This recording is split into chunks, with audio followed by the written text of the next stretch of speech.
Hello everyone, and welcome to the Ben 10 What Ifs. So we are back with an interesting movie on what if Ben 10's Omnitrix synced with Sage of 6 Paths power, the true Primordial Shinobi Naruto.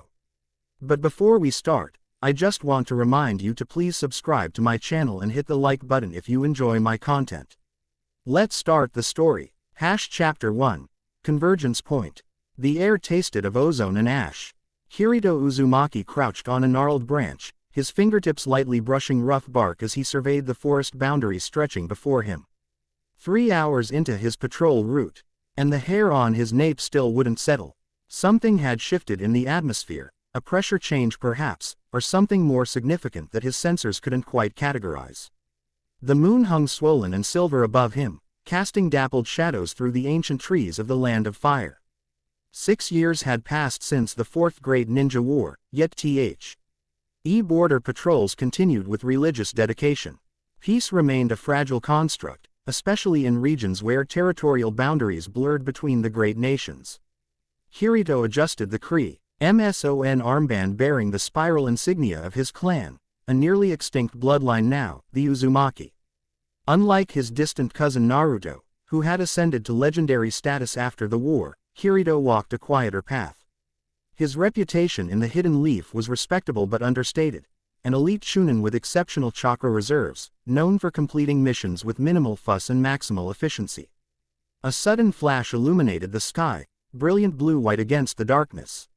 Not lightning, something else, something wrong. Kirito's chakra flared reflexively as the object tore through the atmosphere, trailing azure fire and an unearthly keening that set his teeth on edge. The trajectory wasn't random. It was controlled, deliberate. He calculated the impact zone within seconds, the clearing approximately 2 kilometers northeast. His radio crackled. Border Station 9 to Patrol Unit 3. We're tracking an unidentified aerial phenomenon. Sensors indicate. I have visual. Kirito interrupted, already in motion. Leaping between branches with practiced precision. Object on descent trajectory to Sector 14. Moving to investigate. Negative. Unit 3. Return to checkpoint and await reinforcements. Command suspects potential threat level. Kirito switched off the radio. Protocol dictated caution, but instinct pulled him forward. If this was a weapon or enemy technology, every second mattered. He'd observe from a safe distance, gather intelligence, and retreat if necessary. The decision calculus seemed straightforward. The impact came before he reached the clearing.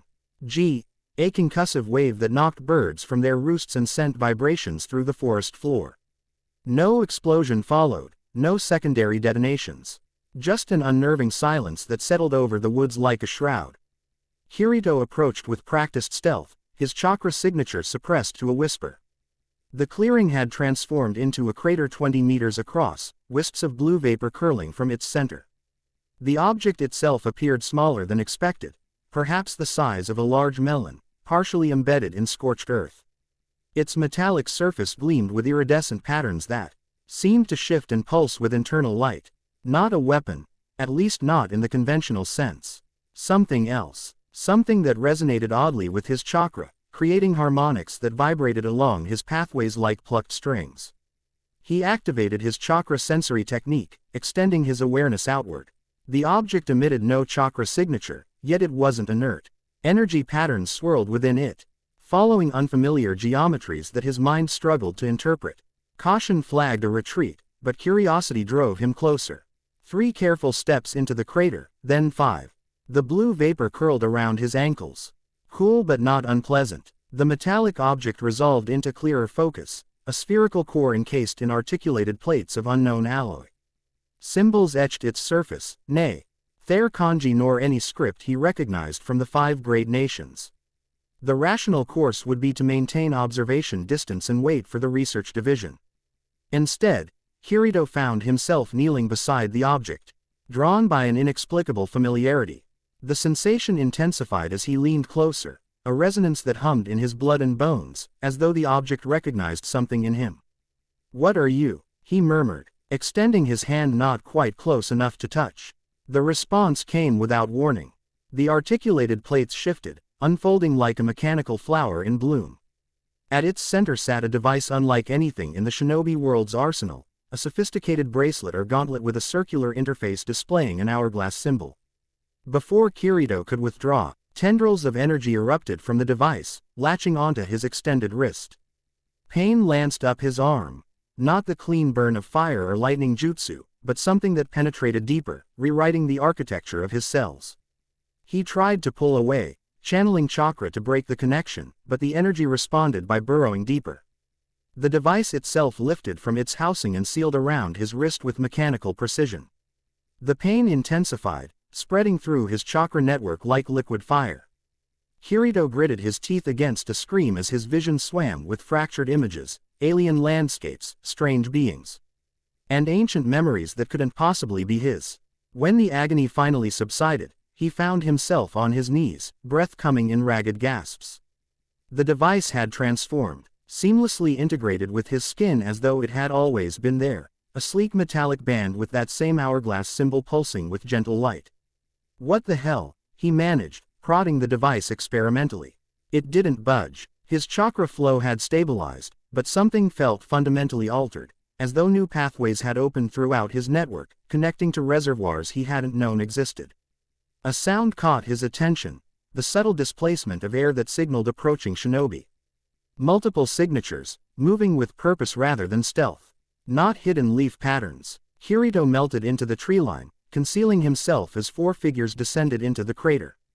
Their headbands bore no village insignia, yet they moved with the coordination of experienced shinobi. Their attire suggested specialized ops, dark tactical gear with unusual technological augmentations. "Spread out," ordered the apparent leader, a broad-shouldered man with a shock of white hair. The beacon signal terminated in this location. "The prototype must be here. Crater's fresh," observed another, kneeling where Kirito had been moments before. "Someone reached it before us." E-leader activated a handheld device that emitted a pulsing tone.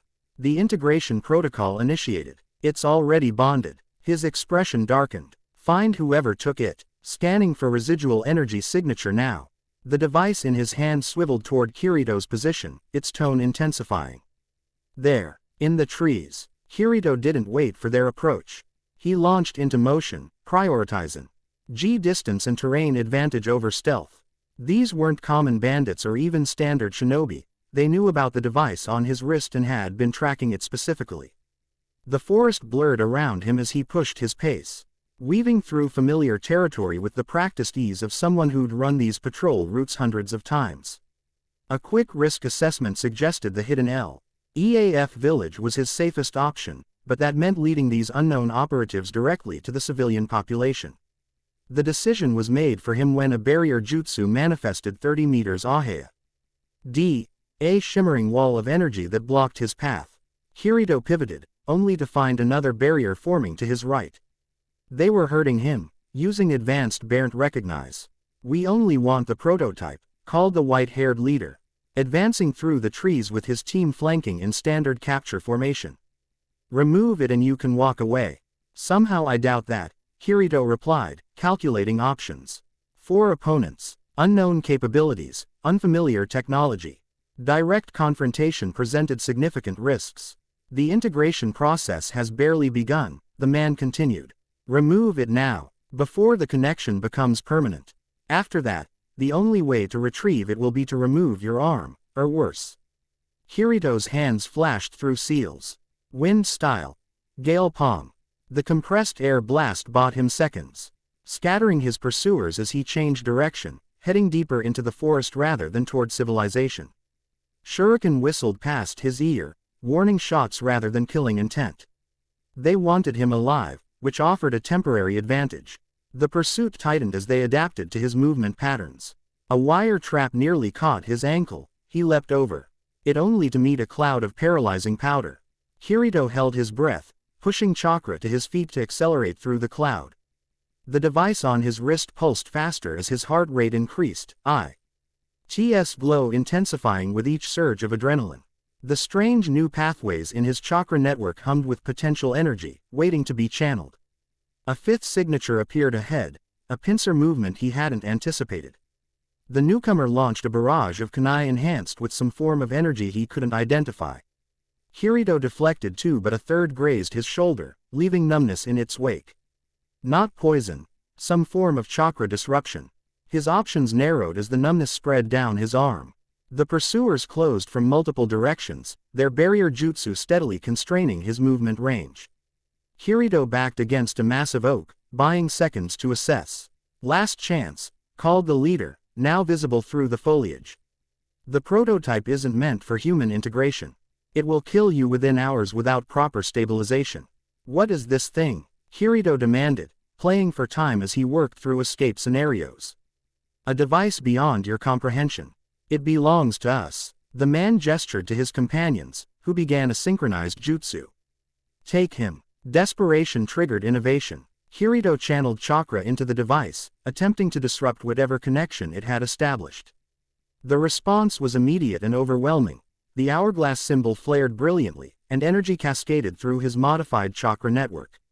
The transformation began. At his cellular level, his body simultaneously foreign and familiar as new information flooded his consciousness. Strength surged through his muscles, his senses sharpened beyond human limitations, and instinctive knowledge of abilities he'd never possessed crystallized in his mind. His skin hardened to a crystalline carapace that refracted moonlight in prismatic patterns. The pursuing shinobi halted their advance. Uncertainty replacing confidence. Petrosapian integration. The leader's voice carried genuine surprise. That's impossible without the stabilization sequence. Kirito looked WN at his transformed body with equal shock. Knowledge not his own provided context. Petrosapian, a silicon-based lifeform with crystalline physiology, capable of manipulating its physical structure for offense and defense. He had seconds to adapt before the shinobi recovered from their surprise. Instinct guided him as he thrust his arm forward, the crystalline appendage reconfigured, sharpening in to a prismatic blade that reflected moonlight in dazzling patterns. Stay back, he warned, voice resonating with harmonic overtones that hadn't been present before.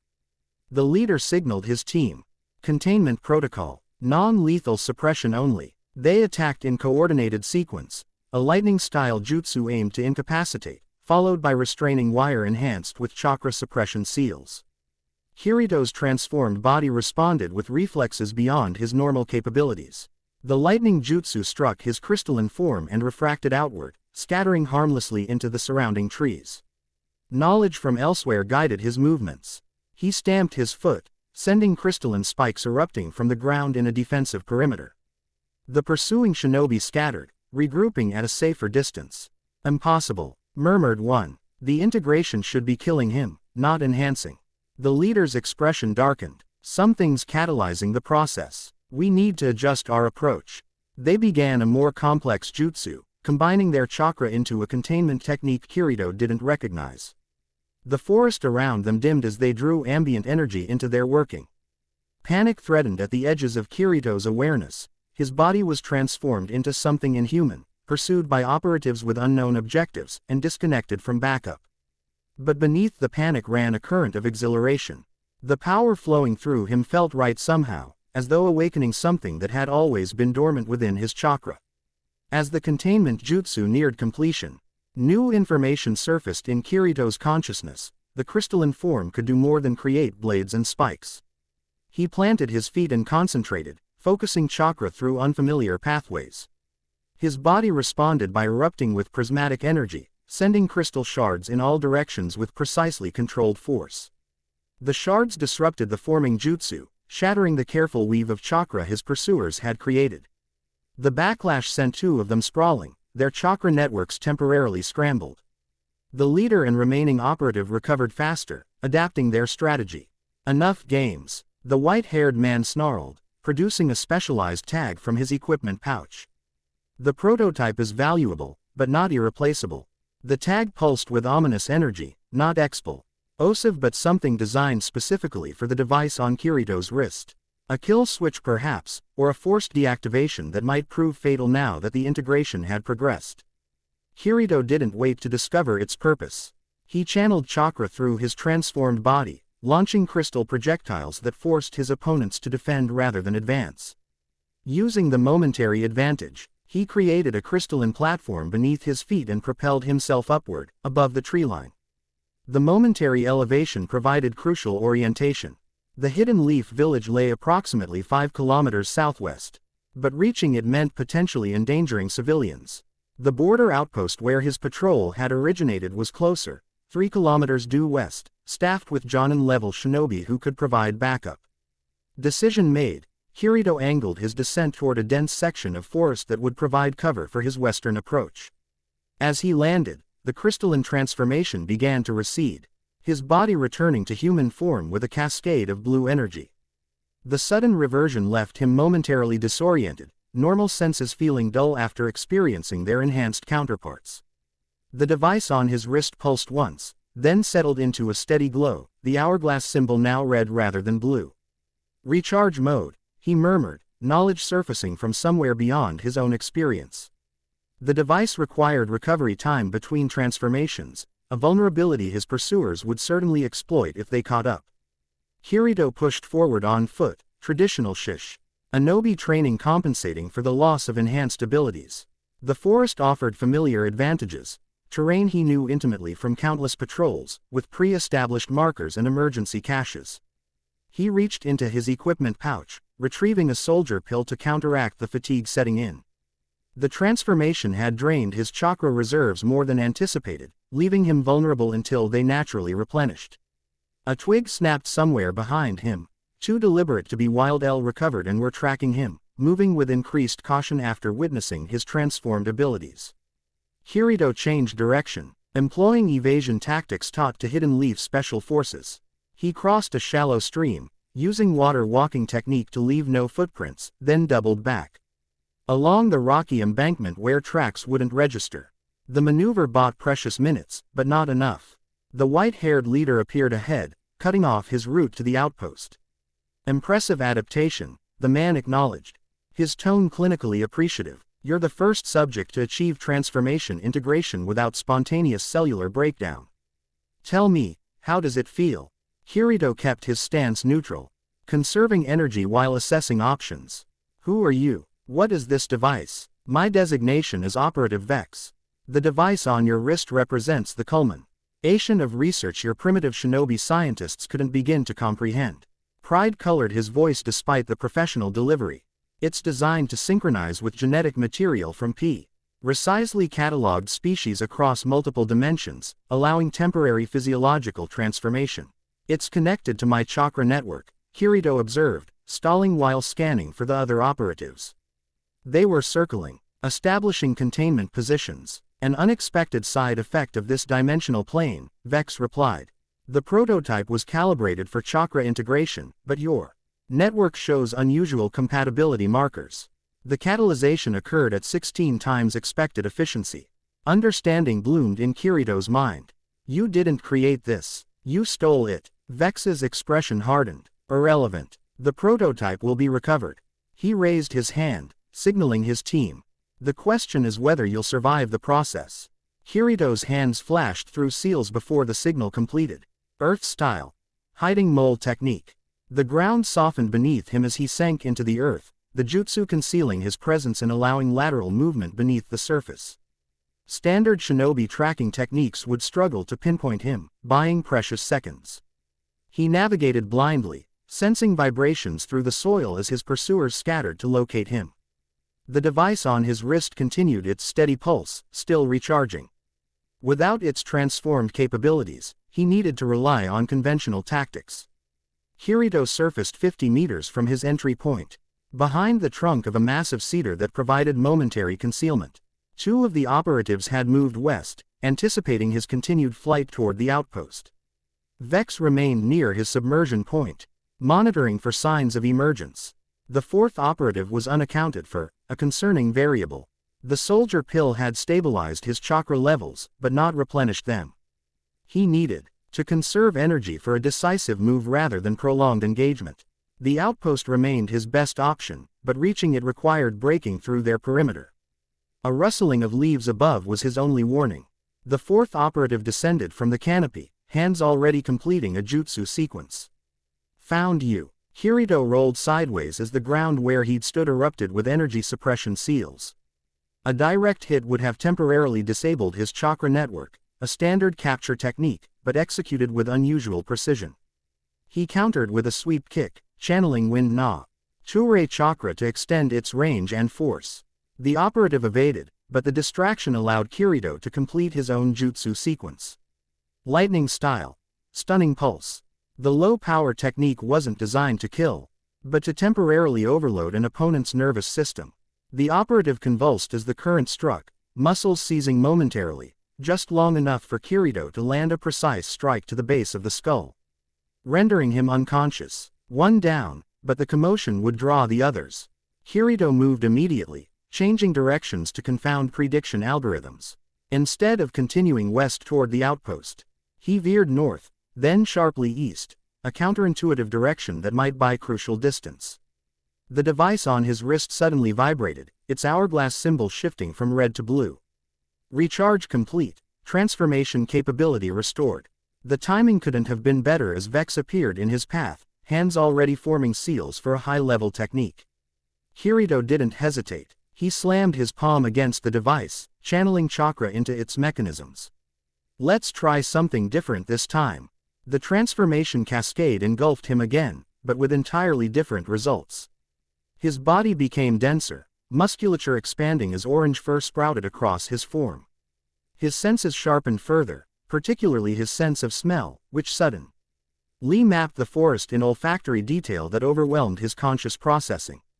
Knowledge flowed into his awareness. Vulpimancer, a species evolved for hunting and tracking, with sensory capabilities beyond human comprehension and physical strength to match. Vex halted his jutsu, reassessing the new transformation. Vulpimancer integration. The prototype is cycling through genetic samples without external input. Fascinating. Kirito growled, the sound rumbling from deep in his transformed chest. His vision had changed, perceiving heat signatures and movement patterns rather than visual details. Vex appeared as a complex energy signature, human baseline with technological augmentations and chakra modifications that suggested extensive enhancement. The Vulpimancer's instincts melded with Kirito's tactical training, creating a hybrid awareness that processed the environment with predatory efficiency. He could smell the other operatives approaching, taste their distinctive chakra signatures on the air, and sense the vibrations of their movement through the forest floor. Vex reached for his equipment pouch, likely retrieving the specialized tag he'd shown earlier. Kirito didn't give him the opportunity to deploy it. He launched forward with explosive speed, covering the distance between them before Vex could complete the motion. The operative attempted to counter with a close-quarters technique, but Kirito's transformed reflexes anticipated the movement. He seized Vex's arm, applying precisely calculated pressure to incapacitate without permanent damage. Vex's enhanced physiology resisted longer than expected, but biology ultimately yielded to superior strength. The operative slumped, temporarily paralyzed but conscious. "What are you people?" Kirito demanded, his voice distorted through Vulpimancer vocal structures. "Why send this device here?" Vex's eyes widened with genuine surprise. "You maintain cognitive coherence during transformation. That shouldn't be possible without neural buffers." His analytical interest seemed to override his compromised situation. "The integration is stabilizing naturally." "How?" A surge of foreign chakra interrupted the interrogation. The remaining operatives had arrived, combining their techniques into a specialized binding jutsu. Luminous chains materialized around Kirito's transformed body, constricting with increasing pressure. The Vulpimancer's strength strained against the bindings, muscles bulging as chakra-enhanced fur bristled against the restraints. For a moment the outcome balanced on a knife's edge, raw power against technical precision. Then something unexpected happened. Deep within Kirito's consciousness, in channels untouched by the device's modifications, ancient energy stirred. His eyes, all F.R. in his current form, burned with momentary pain as chakra surged through optical pathways. When the sensation cleared, his perception had transformed again. The world appeared in layers of reality. Physical forms overlaid with chakra networks, which themselves intertwined with deeper energetic structures he had no context to interpret. The binding chains revealed complex formulations previously perfect clarity. With precision impossible without this enhanced perception, Kirito channeled chakra to his claws and struck the exact nexus points where the jutsu's structure was weakest. The chains shattered, releasing a feedback pulse that staggered the remaining operatives. Vex, still partially immobilized, stared with undisguised astonishment. "Impossible," he whispered. "Those are Rinnegan manifestation patterns." The term sparked recognition in Kirito's mind. Rinnegan, the legendary dojutsu possessed by the Sage of Six Paths and a handful of others throughout history. But his eyes hadn't transformed physically. This was something different, something internal. The disorientation of this new awareness, combined with the foreign instincts of the Vulpimancer transformation, momenta, Riley overwhelmed Kirito's conscious control. He staggered, fighting to integrate the conflicting information streams flooding his senses. The remaining operatives seized the opportunity, launching SPECI-Elized restraining techniques targeted at his transformed physiology. One deployed a sonic disruptor, devastatingly effective against Vulpimancer hearing, while the other prepared a specialized sealing technique. Pain lanced through Kirito's enhanced auditory system, forcing him to his knees as the world spun in nauseating cycles. The Vulpimancer's instincts screamed for retreat, nearly overwhelming his tactical reasoning. In that moment of crisis, something crystallized within him, not conscious thought but deeper integration. The device's alien pathways and his chakra network synchronized more completely, while the awakened Rinnegan energy stabilized the connection. Kirito roared, the sound carrying harmonic frequencies that disrupted the sonic attack. He launched himself forward, ing with fluid grace that belied his massive form. His attacks weren't the wild swings of an enraged beast but precisely targeted strikes against chakra points and neural clusters. The operatives fell back, their coordinated strategy faltering against combat patterns they couldn't predict. One attempted a high-level fire jutsu, Kirito countered by channeling wind nature chakra through his transfo RMED body, a combination that should have been impossible, as elemental chakra manipulation was uniquely human. The wind-enhanced claws tore through the fire technique, dispersing it before it fully formed. Kirito pressed his advantage, incapacitating the second operative with a calculated strike to pressure points visible only through his enhanced perception. Only one remained, backing away with increasing desperation. "What are you?" he demanded, fear overtaking professional detachment. Kirito had no answer that would make sense to either of them. Instead, he advanced with predatory focus, senses tracking every minute adjustment in the operative's stance and chakra flow. The final confrontation ended quickly. The operative attempted a teleportation technique to escape, but Kirito's enhanced senses anticipated the chakra buildup. His claws severed the jutsu's formation before it completed, and a precise strike rendered the operative unconscious. In the sudden silence, Kirito's transformation receded, leaving him human again but fundamentally changed. The device on his wrist pulsed with steady blue light, seemingly stabilized by whatever awakening had occurred within his chakra network. He knelt beside the unconscious Vex, searching for identification or information that might explain their presence and objectives. The operative's equipment included sophisticated technology. Unlike standard shinobi tools, communications devices, sensor arrays, and specialized weaponry that incorporated both chakra conductors and unfamiliar energy sources. A small data device caught his attention, compact and secured with both electronic and chakra-based protections. Whatever information it contained, the security measures suggested significance. Distant chakra signatures approaching from the west interrupted his investigation, hidden leaf reinforcements finally responding to the meteorite impact. Kirito pocketed the data device and quickly bound the unconscious operatives with wire from his equipment pouch. They would provide answers once properly detained and interrogated. As he secured the final restraints, a wave of exhaustion crashed through him. The transformations and awakened abilities had drained his chakra to dangerous levels, leaving barely enough for basic function. The border outpost was still over 2 kilometers away. Reaching it before collapse would require careful chakra conservation. Kirito started west, each step measured to maximize efficiency. The forest seemed different through his altered awareness, more vibrant, more connected, as though underlying patterns had become partially visible to his perception. He'd covered perhaps half the distance when another chakra signature registered, approaching rapidly from the northeast, following his trail with methodical precision. Not an operative, the signature pattern suggested hidden leaf shinobi, but moving alone rather than with the main response team.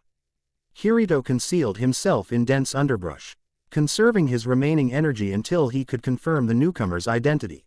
The approaching shinobi moved with practiced silence, but not stealth. They wanted to be detected, announcing their presence as protocol dictated. A familiar figure landed lightly on a branch overlooking his position, lavender eyes scanning the forest with the penetrating vision of the Byakugan.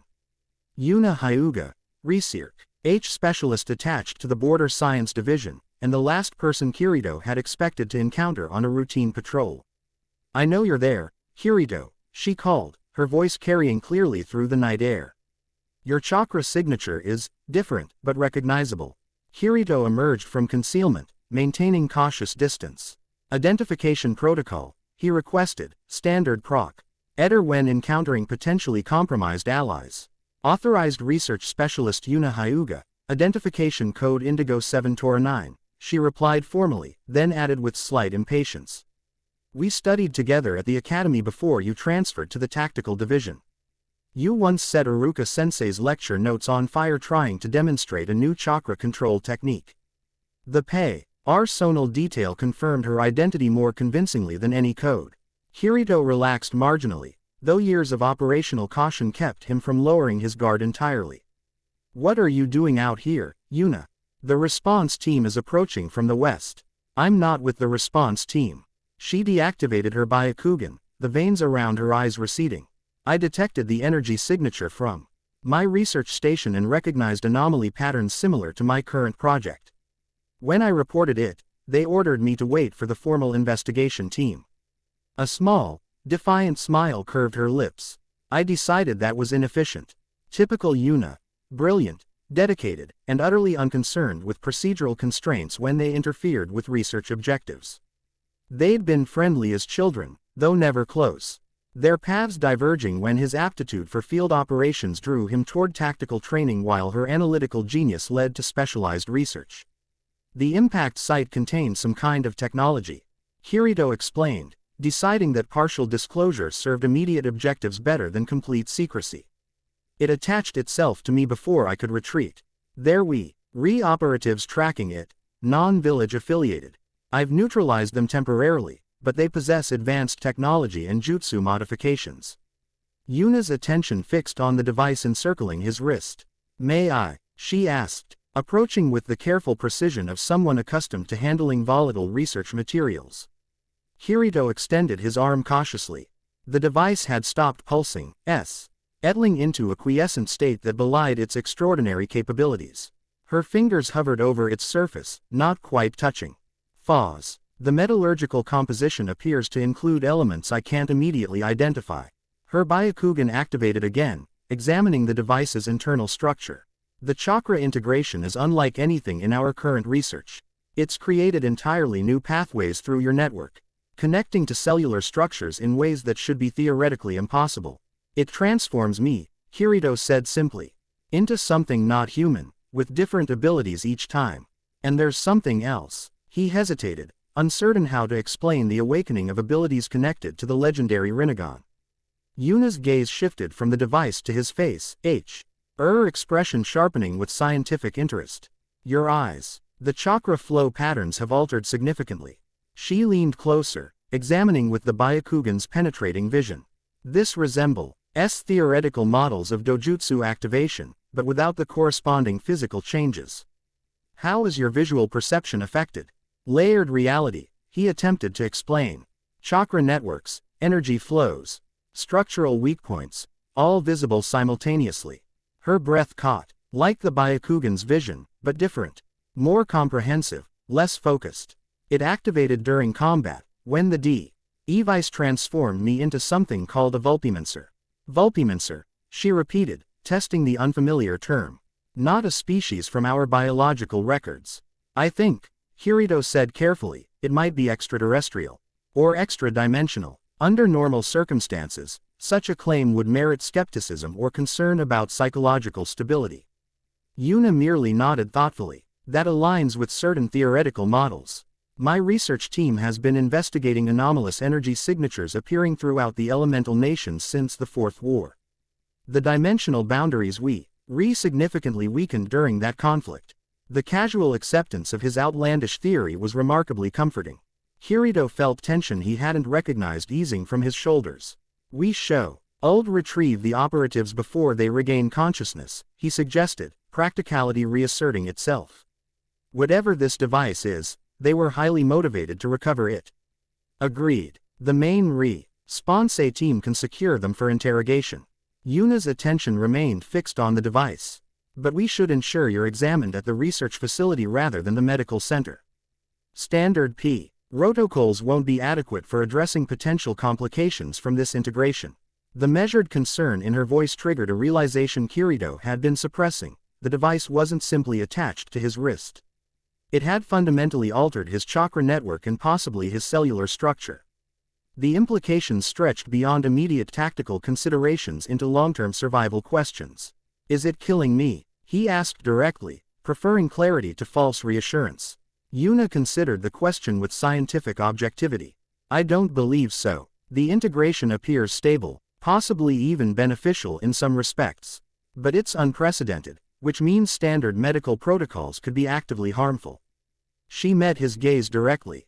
I'll need to conduct comprehensive analysis before making definitive assessments. The pragmatic response was oddly reassuring. Kirito nodded, decision pathways clarifying. I'll report to your research division after we secure the operatives and brief the response team.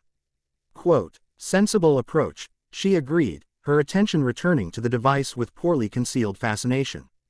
This could represent the most significant technological discovery since the development of chakra transmission systems during the Third Shinobi War.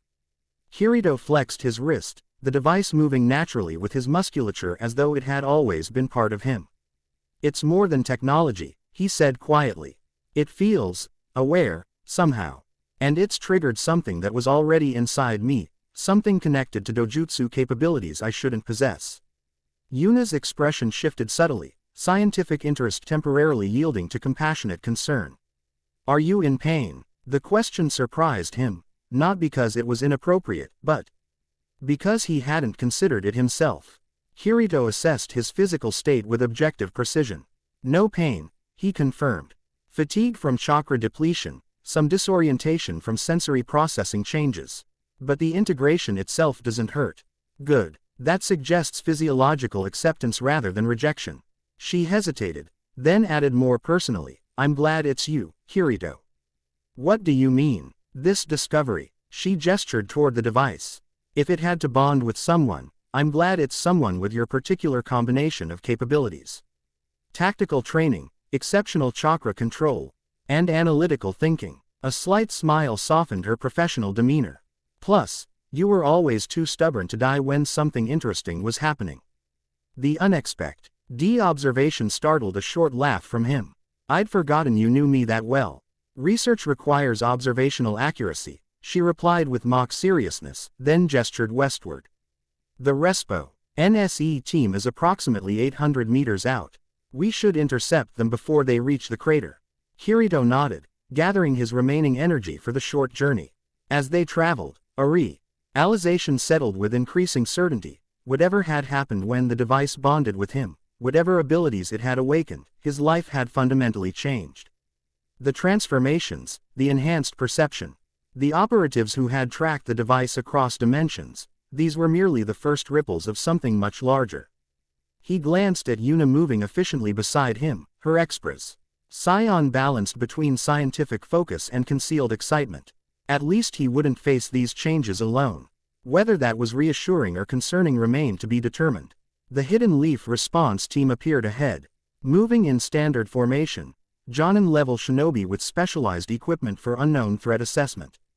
Kirito raised his hand in the recognition signal, preparing to report findings that would challenge their understanding of dimensional boundaries and transform shinobi research priorities for years to come. The device on his wrist pulsed once, as though in agreement. Chapter 1 End Chapter 2, Dimensional Ripples. Subject displays unprecedented cellular reconfiguration at the quantum level. Yuna's voice drifted through the sterile air of Examination Chamber 6. Preliminary chakra network scans reveal emergent pathways that appear to bypass conventional tenketsu limitations. 3 days had passed since the meteor impact. 3 days since Kirito Uzumi's life had transformed as dramatically as his body had during those moments in the forest. The Hidden Leaf's advanced research division had converted an entire wing into a containment and observatio. An area specifically for studying his condition. Kirito sat on the edge of an examination table, electrodes adhered to his temples and chest while specialized sensory equipment hummed around him. Through the reinforced observation window, a half-dozen scientists monitored readings and whispered among themselves. Their expressions betrayed fascination tinged with unease. "Can you attempt chakra molding again?" Yuna requested, adjusting a sensor array positioned near his transformed chakra network. "Focus on water nature conversion without hand seals." Kirito nodded, closing his eyes to concentrate. The familiar process of chakra molding now felt like navigating an entirely new internal landscape. Where once his energy had flowed through predictable channels, now it spread through lattices of possibilities. Branching and reconnecting in patterns that defied conventional training. He gathered the energy, visualizing its conversion to water nature chakra without the traditional hand CLS that normally helped shape the transformation. The energy responded with startling eagerness efficiently than ever before. "Remarkable." Yuna's voice held barely contained excitement. "The conversion ratio exceeds standard efficiency by approximately 38%, and the residual energy dispersion is practically non-existent." A thin smile crossed Kirito's face. "So I'm getting better at ninjutsu." "That's underselling it considerably," Yuna replied, lavender eyes bright with scientific fascination. "Your chakra system is evolving into something we've never documented before. The integration with the device is creating entirely new possibilities for energy manipulation." The device on his wrist, which Yuna had taken to calling the Omnitrix, after deciphering partial data recovered from He operatives, pulsed with gentle blue light. Over the past 3 days, it had cycled between active and recharged states without any transformation sequences. The research team theorized it might be calibrating to his biology. Though without precedent, such theories remain speculative at best. "Any progress decrypting the data device we recovered?" Kirito asked, redirecting the conversation away from his altered physiology. Being treated as a research subject rather than a person wore on him, even when the researcher was someone he respected. Yuna shook her head, frustration briefly overriding her scientific detachment. "The encryption uses algorithmic structures we've never encountered. Conventional decryption techniques are ineffective." She hesitated, then added, "The cryptanalysis I vision suggested it might not be designed for human interpretation at all." Meaning, the underlying logic may be alien, literally structured for minds that process information differently than humans do. She deactivated the sensor array, giving him a momentary reprieve from examination. "I've requested permission to attempt using the Omnitrix itself as a decryption key, theorizing that they might share compatible systems." Kirito raised an eyebrow. "You want to connect the mysterious alien device on my wrist to the encrypted data storage of the people who were hunting it? That sounds like the beginning of a horror story." "With appropriate containment protocols, the risk is manageable," Yuna countered, though her slight smile acknowledged his point. "But the request is still pending approval from both research authority and Anbu oversight." The mention of Anbu, the village's Black Ops division, served as an uncomfortable reminder of his current status. While not precisely a prisoner, Kirito remained under constant surveillance, his freedom restricted to the research wing and adjacent training facilities. The official designation, asset under protective custody, barely said the underlying reality. He had become both a security risk and a potential strategic advantage. "Any word on when the Hokage will review my status?" he asked, removing the monitoring electrodes with practiced efficiency. "Tomorrow morning, according to the latest schedule." Yuna began shutting down the monitoring equipment. "The preliminary reports from Intelligence Division confirm the opera types we captured aren't affiliated with any known shinobi village or organization. Their equipment includes technological components that exceed even the most advanced developments from the land of snow." "And the one who called himself Vex? Still unconscious?" Yuna's expression turned troubled. "His physiology appears partially augmented with biomechanical components that were damaged during your confrontation. The medical team is hesitant to attempt repairs without better understanding the technology involved."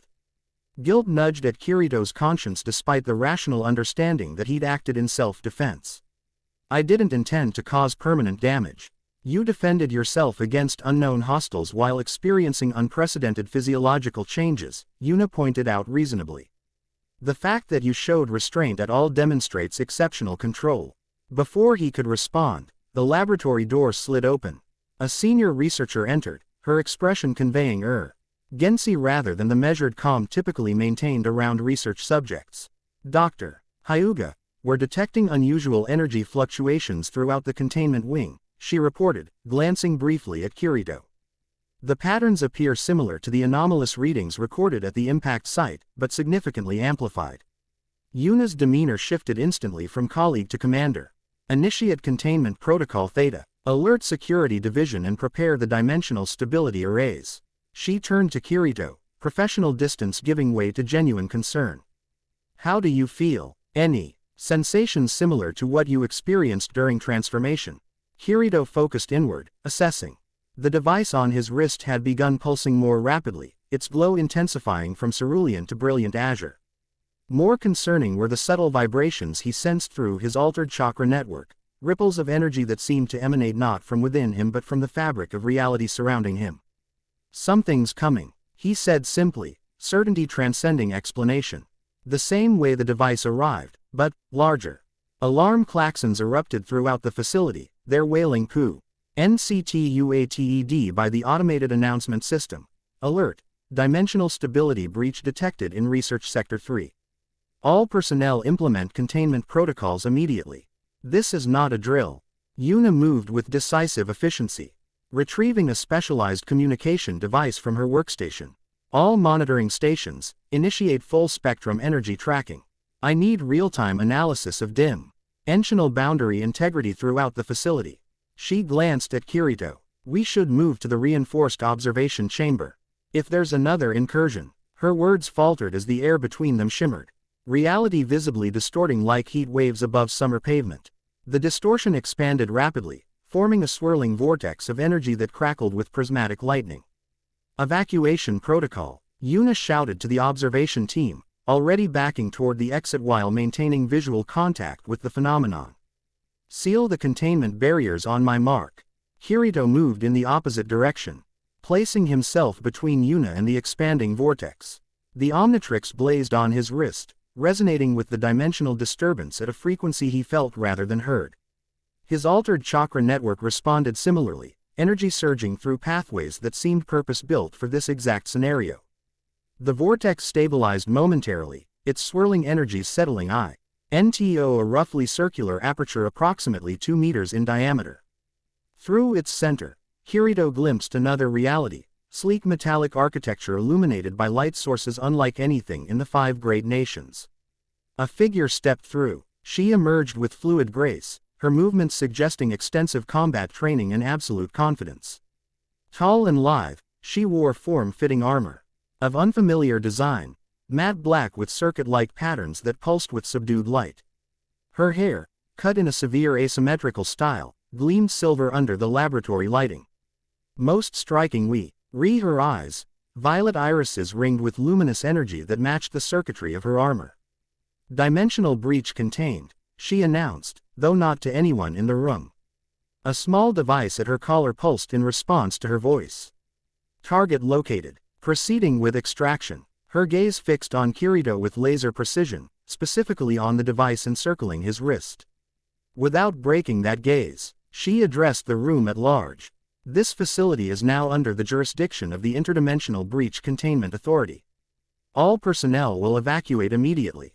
Yuna, who had N.O.T. completed her retreat toward the exit, stepped forward instead. This is a sovereign research facility of the Hidden Leaf Village. You have no authority here. Her voice remained steady despite the extraordinary circumstances. Identify Yos. The newcomer's expression didn't change, but something shifted in her posture, a minute recalibration suggesting she'd reassessed the situation. My Daisy. G-Nation is Enforcement Officer Amara Voidwalker. I am here to retrieve dangerous interdimensional contraband and neutralize the resulting breach. Her attention returned to Kirito. The device you've bonded with is destabilizing the dimensional boundaries between multiple realities. Its removal is non-negotiable. Kirito maintained a defensive stance, monitoring both the dimensional portal, which remained open behind Amara, and the exits where security forces would soon arrive. The last group who wanted this device weren't particularly forthcoming about their intentions either, he observed, keeping his tone deliberately neutral. They also tried to take it by force. That didn't end well for them. A flicker of something, perhaps surprise, crossed Amara's face. You encountered Extraction Team Vex. For the first time, uncertainty colored her tone. That's not possible. They were dispatched to an entirely different dimensional coordinate. Yet here we are, Kirito replied. Maybe your dimensional mapping needs recalibration. The observation struck home more effectively than he'd anticipated. Amara's composure faltered momentarily as she tapped commands into a device on her forearm. This can't be correct, she murmured, scanning the resulting data. The convergence patterns indicate. She looked up sharply, reassessing Kirito with intensified scrutiny. What are you? Before he could respond, the laboratory doors slid open. Anbu operatives flooded the room, their porcelain animal masks concealing identities but not intent as they formed a perimeter around the dimensional intruder. Their captain, a tall figure wearing a hawk mask, stepped forward. Stand down and surrender, the Anbu captain ordered, voice modulated to conceal identity. You have breached a secure facility of the Hidden Leaf Village. Amara didn't acknowledge the Anbu forces directly. Instead, she continued addressing Kirito as though they were alone in the room. The Omnitrix wasn't designed for integration with your species. The dimensional instability will increase exponentially until catastrophic failure occurs. She extended her hand. Give it to me now, and I can minimize the damage to your reality. That's not happening, Kirito replied, shifting subtly into a combat-ready stance. The Omnitrix pulsed in sync with his elevated heart rate, while his altered chakra network hummed with potential energy. But I'm open to a more detailed explanation that doesn't involve threats or demands. Amara's expression hardened. You have no concept of what's at stake. With blinding speed, she activated something on her armor. Energy cascaded around her form, creating a barrier just as the Anbu captain signaled the attack.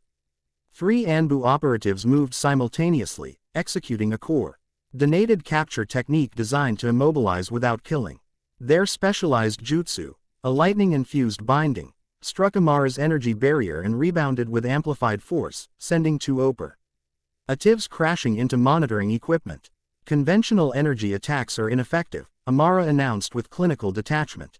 Stand down or I will be forced to employ countermeasures your medical technology cannot address. The Anbu captain signaled again.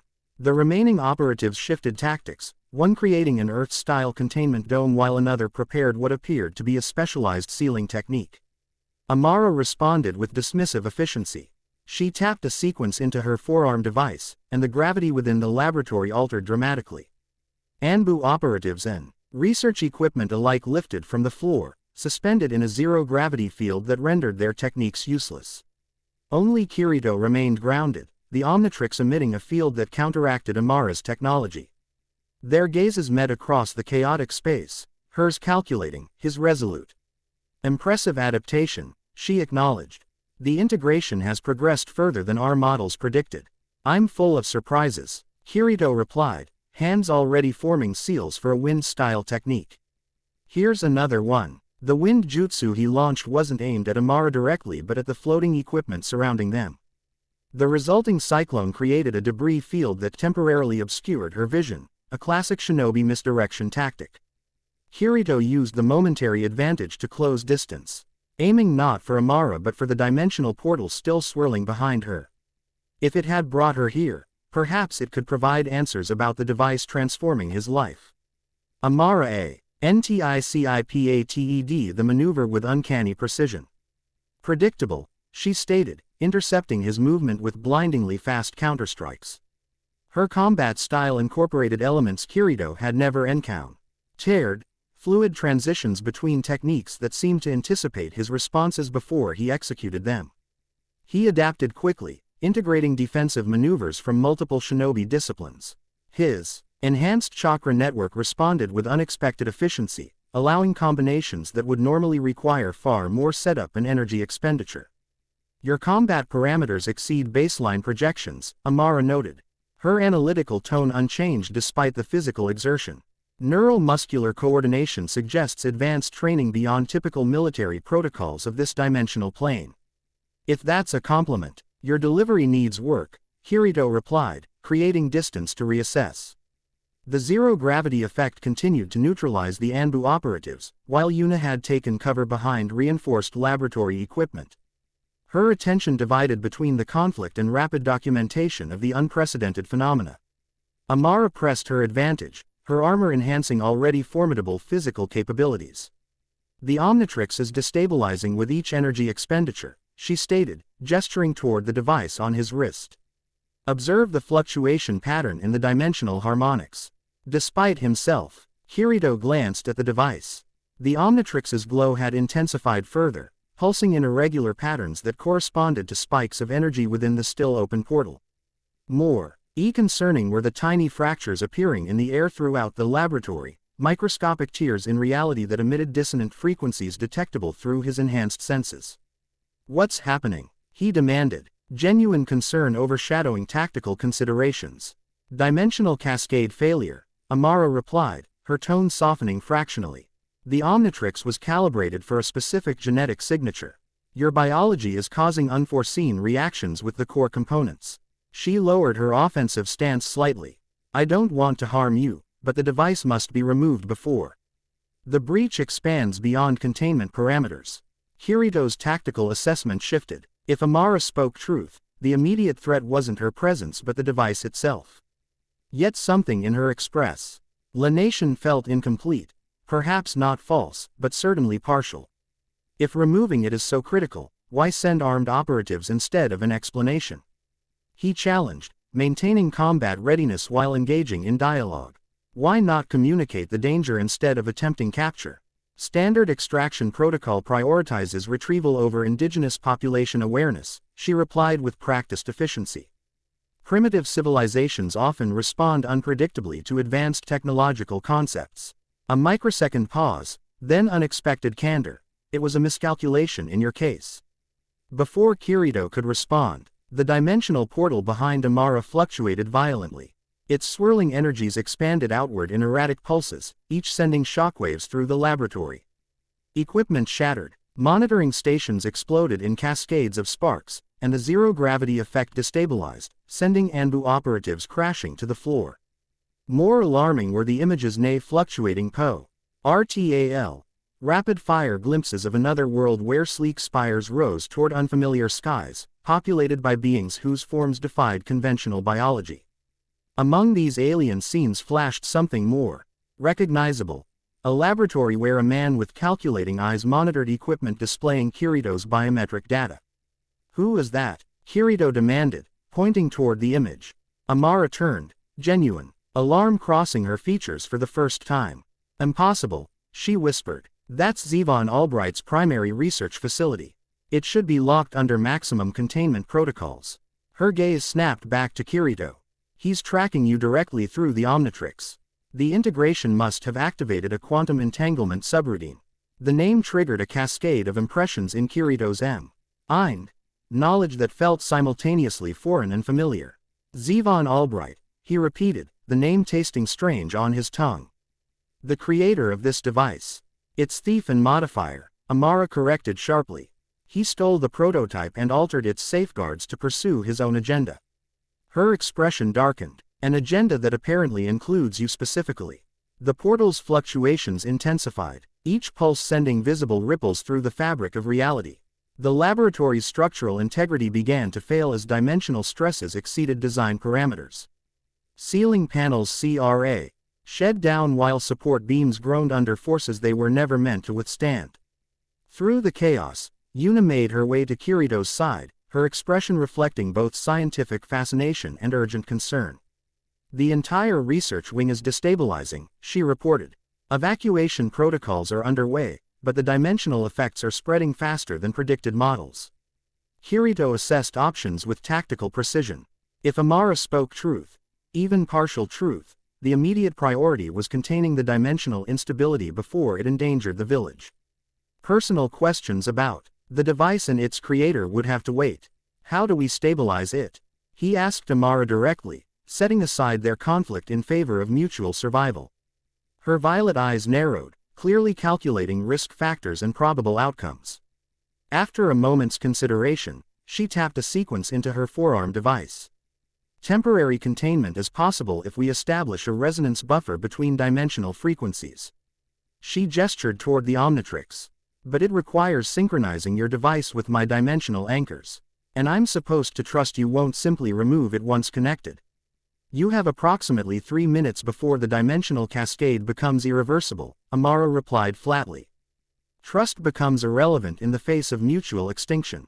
Logic compelled agreement despite lingering suspicion. What do you need me to do? Establish contact between the Omnitrix and my field generator. She extended her arm, revealing a specialized interface on her armor's gauntlet. Your device should recognize the harmonic signature and initiate synchronization protocols. Kirito hesitated, glancing at Yuna. Any insight from a scientific perspective? The Dimensio. Null fluctuations follow patterns consistent with her explanation, Yuna confirmed, though her expression remained cautious. And our current containment technologies aren't designed for this type of phenomenon. Decision made. Kirito extended his arm, bringing the Omnitrix into proximity with Amara's technology. The device responded immediately, its hourglass symbol rotating rapidly as blue energy arced between the two systems. The connection formed with unexpected intensity. Power surged through Kirito's altered chakra network, creating feedback loops that amplified both the Omnitrix's functions and his own energy pathways. The sensation wasn't precisely painful, but overwhelmingly intense, like experiencing every nerve ending simultaneously. Through this overwhelming sensory cascade came knowledge, fragmentary and chaotic, but undeniably real. Images of alien worlds flashed through his consciousness. Technological schematics unfurled with crystal clarity. Names and concepts in Langu. Ages he'd never encountered suddenly made perfect sense.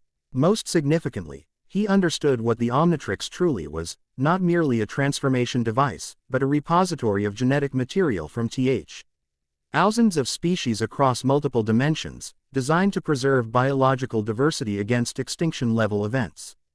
And Zevon Albright had modified it for an entirely different purpose. The KN. Olage transfer ended abruptly as Amara severed the connection. The dimensional portal contracted, its swirling energies collapsing inward until only a pinpoint of light remained, then nothing. Throughout the laboratory, the microscopic reality fractures sealed themselves, dimensional stability reasserting itself with almost audible relief. Kirito staggered slightly, his mind struggling to process the information download. Yuna steadied him, her expression reflecting both concern and intense curiosity about what he'd experienced. Amara observed them both, her professional detachment returning now that the immediate crisis had passed. Temporary stabilization achieved, she reported to her communication device. Dimensional integrity restored to acceptable parameters. After receiving some inaudible response, she addressed Kirito directly. The cascade has been averted, but not permanently. The fundamental incompatibility remains. You're still planning to take the Omnitrix, Kirito stated. Not a question but a confirmation. Its removal is necessary for both dimensional stability and the security of multiple realities. Amara's tone softened marginally. However, the Integrat ion has progressed beyond standard extraction parameters. I require additional resources to proceed safely. Safely for who? Kirito challenged. The device, or me? Both. Ideally, she replied with unexpected candor. Contrary to your assumptions, our protocols prioritize preservation of life whenever possible. The laboratory doors slid open again, admitting a new contingent of Anbu operati. Vase led by a figure Kirito recognized despite the concealing robes and hat, the Hokage himself, accompanied by his personal security detail. The Hokage surveyed the devastated laboratory, his Experian CED gaze missing nothing, the unconscious Anbu operatives, the destroyed equipment, the lingering energy signatures of dimensional manipulation. His attention settled on Amara with measured assessment. I believe, he said with deceptive mildness, that we have much to discuss, visitor from another dimension. Amara straightened, recognizing authority regardless of its form. This situation exceeds your jurisdiction and technological comprehension, she stated without arrogance, simply as fact. The dimensional breach has been temporarily contained, but permanent resolution requires resources beyond your current capabilities. Perhaps, the Hokage acknowledged. But the breach occurred within our village, affecting our people. That places it very much within my jurisdiction. He gestured toward the exit. We will continue this conversation in a more appropriate setting. One with fewer wounded personnel and structural damage. It wasn't a request. The Anbu operatives moved to escort Amara, maintaining respectful distance but clearly prepared for resistance. Amara assessed the situation with pragmatic efficiency. I will comply temporarily, as containment protocols have stabilized immediate dimensional stress factors. Her gaze returned to Kirito. But delaying permanent resolution increases probability of catastrophic failure. The Hokage turned to Kirito and Yuna. You will both join us as well. Your first-hand experiences will be valuable in understanding this unprecedented situation. As they moved to comply, Kirito caught Yuna's eye. Did you understand any of what happened during that connection? He asked quietly. Fragments, she admitted. The energy transfer created detectable information that exceeded our current analytical frameworks. Her scientific curiosity clearly battled with professional restraint. Did you receive coherent data? More than I could process, Kirito confirmed. But enough to know this situation is more complex than either side is acknowledging. Yuna nodded thoughtfully. The dimensional visitor, Amara, she's clearly operating within established protocols for her organization. But her reaction to seeing that laboratory the portal suggested something unexpected. She recognized Zevon Albright, Kirito said quietly as they followed the Hokage's procession. And she wasn't expecting to see his facility. There's an internal conflict happening that we're only seeing fragments of. The Omnitrix pulsed gently on his wrist, its blue glow subdued but steady. Whatever had happened during the connection with Amara's technology, the device seemed temporarily stabilized. Yet Kirito sensed this equilibrium was fragile, a momentary calm between storms of increasing intensity. They reached the administrative section of the research complex, passing through multiple security checkpoints before entering a specialized conference room designed for sensitive briefings. Advanced privacy seals activated automatically as the Hokage entered, ensuring their discussion would remain confidential. Amara examined the sealing techniques with mild interest. Primitive but effective energy containment, she observed. Your civilization has developed interesting applications for quantum manipulation despite technological limitations. The Hokage took a seat at the head of the conference table, gesturing for the others to join him. You'll find, Enforcement Officer Voidwalker, that what we lack in technological advancement, we often compensate for in other ways. His tone remained cordial but carried unmistakable authority. Now, perhaps you could explain precisely what has happened to one of my shinobi and why it threatens dimensional stability. Amara considered her response carefully, clearly weighing protocol against practical necessity. The device attached to your operative is called an Omnitrix, a technological repository containing genetic material from thousands of species across multiple dimensions. Its primary function is transformation, allowing the user to temporarily adopt the physical capabilities of cataloged lifeforms. That aligns with my observations, Yuna confirmed, professional in terrorist momentarily overriding protocol as she addressed the Hokage directly. During our preliminary examinations, we detected cellular reconfiguration capabilities unlike anything in our biological database. Amara continued, the Omnitrix was developed by a being from Dimension X19 as a conservation measure against extinction-level events. However, the prototype was stolen and modified by Zevon Albright, a rogue scientist with dangerous evolutionary theories. Her expression hardened slightly. Albright believed that forced genetic hybridization could create superior species. He modified the Omnitrix to facilitate genetic splicing rather than temporary transformation. And you're telling us he specifically targeted Kirito? The Hokage asked, his skepticism evident. That remains unclear, Amara admitted. Standard tracking indicated the prototype entered this dimensional plane approximately 84 hours ago, with no specific target designation. However, she hesitated, then continued with reluctant precision. The energy synchronization revealed Albright is actively monitoring the integration process through quantum entanglement protocols. That suggests either targeted deployment or opportunistic adaptation to unexpected results. Kirito leaned forward. During the connection, I saw images, knowledge about the Omnitrix and its purpose. He focused on Amara directly. But there was something else. The device is interacting with my chakra network in ways that weren't part of its design. It's awakening something that was already there. For the first time, Amara appeared genuinely surprised. Elaborate. During combat with the operatives, Team Vex, I experienced visual perception changes similar to dojutsu activation. I could see chakra networks, energy pathways, structural weak points. Kirito chose his words carefully, aware of the significance. The ability resembled aspects of the Rinnegan. The revelation created a momentary silence. The Rinnegan, legendary, dojutsu of the Sage of Six Paths, remained largely mythical despite its confirmed appearance during the Fourth Great Ninja War. Its awakening in an otherwise unremarkable Chunin would have profound implications. That's not possible, Amara stated finally. The Omnitrix manipulates physical attributes, not metaphysical energy structures specific to your dimension. Yet it happened, Kirito countered.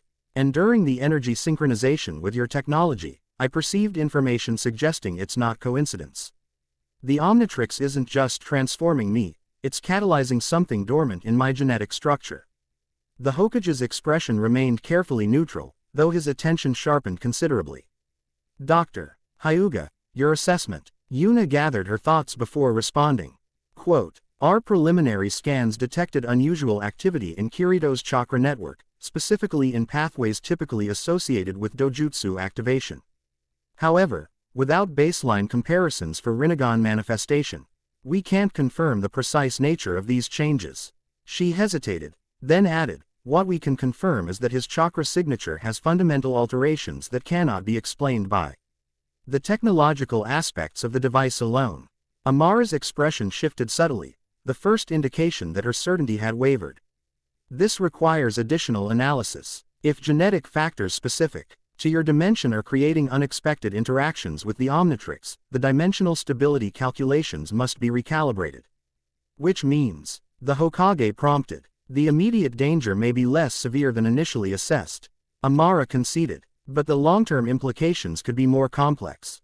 She focused on Kirito. What is your genetic lineage? The question carried unexpected weight. Kirito's background was something he rarely discussed, partly from shinobi discretion, partly from personal preference. Uzumaki clan primarily, though distant branches rather than the main family line. My mother's ancestry included connections to several smaller clans, none particularly notable. Uzumaki, Amara repeated, accessing information through her forearm device. Historical records indicate unusual chakra properties, longevity, and specialized sealing techniques. She frowned slightly. Insufficient data to explain Rinnegan activation potential. Perhaps, the Hokage suggested mildly. There are aspects of our world's history that don't appear in whatever records you're consulting. Amara acknowledged this with a slight inclination of her head. A valid observation. Interdimensional documentation necessarily contains gaps and approximations. She returned her attention to Kirito. Regardless, the Omnitrix must eventually be removed and returned to its creator. He question is whether this can be accomplished without fatality given the advanced integration state. I'm sitting right here, Kirito pointed out dryly. And I haven't agreed to removal under any circumstances. Your agreement is irrelevant to dimensional stability requirements, Amara replied, though without malice. However, your cooperation would significantly increase survival probability during extraction procedures. The Hokage raised a hand, silencing further discussion. No extraction will occur without thorough investigation and my explicit authorization. His tone made clear this wasn't negotiable. Enforcement Officer Voidwalker, while I appreciate your concern for dimensional stability, Kirito remains a shinobi of the Hidden Leaf under my protection. Amara assessed the situation with pragmatic calculation. Your protective intent is noted. However, locations extend beyond your authority boundaries. She seemed to reach a decision. I propose a compromise. Allow me to conduct non-invasive analysis of the integration process while monitoring dimensional stability parameters. If critical thresholds are approached, extraction becomes non-negotiable regardless of local authority concerns.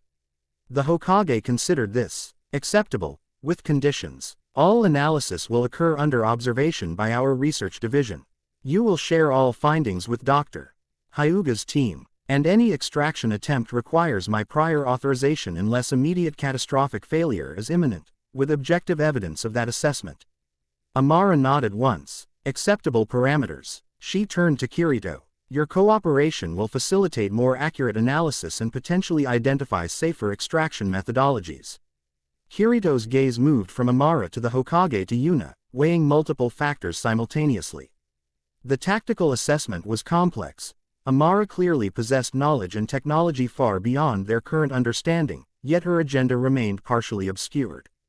The Hokage offered protection, but his priorities necessarily extended to the village as a whole rather than any individual. And Yuna's scientific curiosity, while valuable, might not fully account for the personal implications of his transformed existence. I'll cooperate with analysis, he decided finally. But I want full disclosure of all findings, not sanitized summaries. He focused specifically on Amara. And I want to know exactly who Zevon Albright is and why he modified the Omnitrix. Something close to approval flickered across Amara's features. Direct and pragmatic. Reasonable terms. She tapped her forearm device, apparently adjusting parameters. Zevon Albright was once a respected xenobiologist specializing in evolutionary adaptation across dimensional boundaries. His early work on genetic resilience factors revolutionized several fields of study. Her expression hardened slightly. Approximately 3 standard years ago, his research shifted toward controversial theories about forced evolutionary advancement. When the Ethics Council rejected his proposals for direct genetic manipulation experiments, he disappeared along with significant quantities of restricted research materials, including the Omnitrix prototype, Kirito concluded. Correct. The prototype was in final testing phases when Albright compromised security protocols and extracted it from containment. Amara's clinical tone couldn't quite conceal her disapproval. He modified its fundamental architecture to facilitate permanent genetic hybridization rather than temporary transformation. His theoretical goal was creating what he termed apex evolutionary forms, combining optimal traits from multiple species. And he sent it here specifically. The Hokage asked. Unknown, Amara admitted. Initial tracking suggested random dimensional displacement following a containment breach at his hidden research facility. However, she hesitated, then continued with reluctant precision. The quantum entanglement monitoring we detected suggests deliberate deployment rather than accidental displacement. The implications settled heavily over the conference room. If the Omnitrix had been sent to their dimension deliberately, it raised uncomfortable questions about prior knowledge of their world and specific targeting of individuals with particular genetic traits.